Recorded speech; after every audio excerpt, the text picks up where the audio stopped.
ایران کی سرکاری T V نے ملک گیر مظاہروں میں بڑے پیمانے پر تباہی، جلاؤ گھراؤ اور املاک کو نقصان پہنچانے کی فوٹیج بھی جاری کر دی۔ غیر ملکی میڈیا پر ایران میں پرتشدد مظاہروں کے دوران سینکڑوں اموات کے دعوے کیے جانے لگے۔ دوسری جانب ایران میں حالات بہتر ہونے کے بعد تہران کے بیشتر بازار کھل گئے، مواصلاتی نظام بھی جزوی طور پر بحال کر دیا گیا۔ ایران میں پرتشدد مظاہروں کے بعد پورے ملک میں سیکیورٹی سخت ہے۔ صورتحال میں بہتری کے بعد تہران کے بیشتر بازار کھل گئے، مواصلاتی نظام بھی جزوی طور پر بحال کر دیا گیا۔ ایرانی سرکاری ٹی وی نے مظاہروں میں بڑے پیمانے پر تباہی، جلاؤ گھیراؤ اور املاک کو نقصان پہنچانے کی ویڈیو بھی جاری کر دی۔ ادھر مغربی میڈیا پر مظاہروں کے دوران اموات میں مسلسل اضافے کے دعوے کیے جا رہے ہیں۔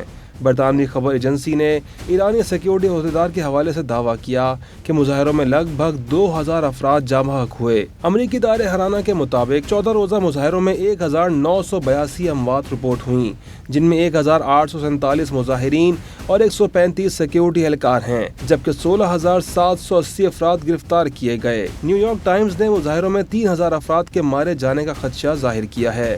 ایرانی حکومت نے اب تک صرف 114 سیکیورٹی اہلکاروں کی موت کی تصدیق کی۔ ایرانی انٹیلیجنس ایجنسی نے کہا کہ کئی گھروں سے امریکی ہتھیار اور دھماکہ خیز آلات ضبط کیے گئے ہیں۔ یہ ہتھیار شدت پسندوں نے چھپا رکھے تھے۔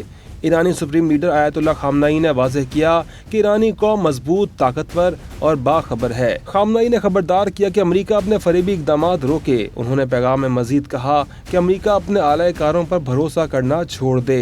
عرب میڈیا کے مطابق ایرانی حکومت نے مواصلاتی نظام بحال کرنا شروع کر دیا، جس کے بعد کئی ایرانیوں کا 4 روز میں پہلی بار بیرون ملک رابطہ ممکن ہوا۔ شہریوں کو حکومت کی منظور کردہ سائٹس تک رسائی بھی حاصل ہے، لیکن SMS سروس بدستور ڈاؤن ہے۔ امریکی اخبار وال اسٹریٹ جرنل کے مطابق ایران نے ایلون مسک کے اسٹار لنک ٹرمینلز پر کریک ڈاؤن شروع کر دیا۔ ایرانی فورسز تہران میں اسٹار لنک کی ڈشز کو ضبط کر رہی ہیں۔ ایران کی جامعات نے امتحانات 1 ماہ کے لیے ملتوی کر دیے۔ غیر ملکی طلباء کو ملک چھوڑنے کی اجازت دے دی گئی ہے۔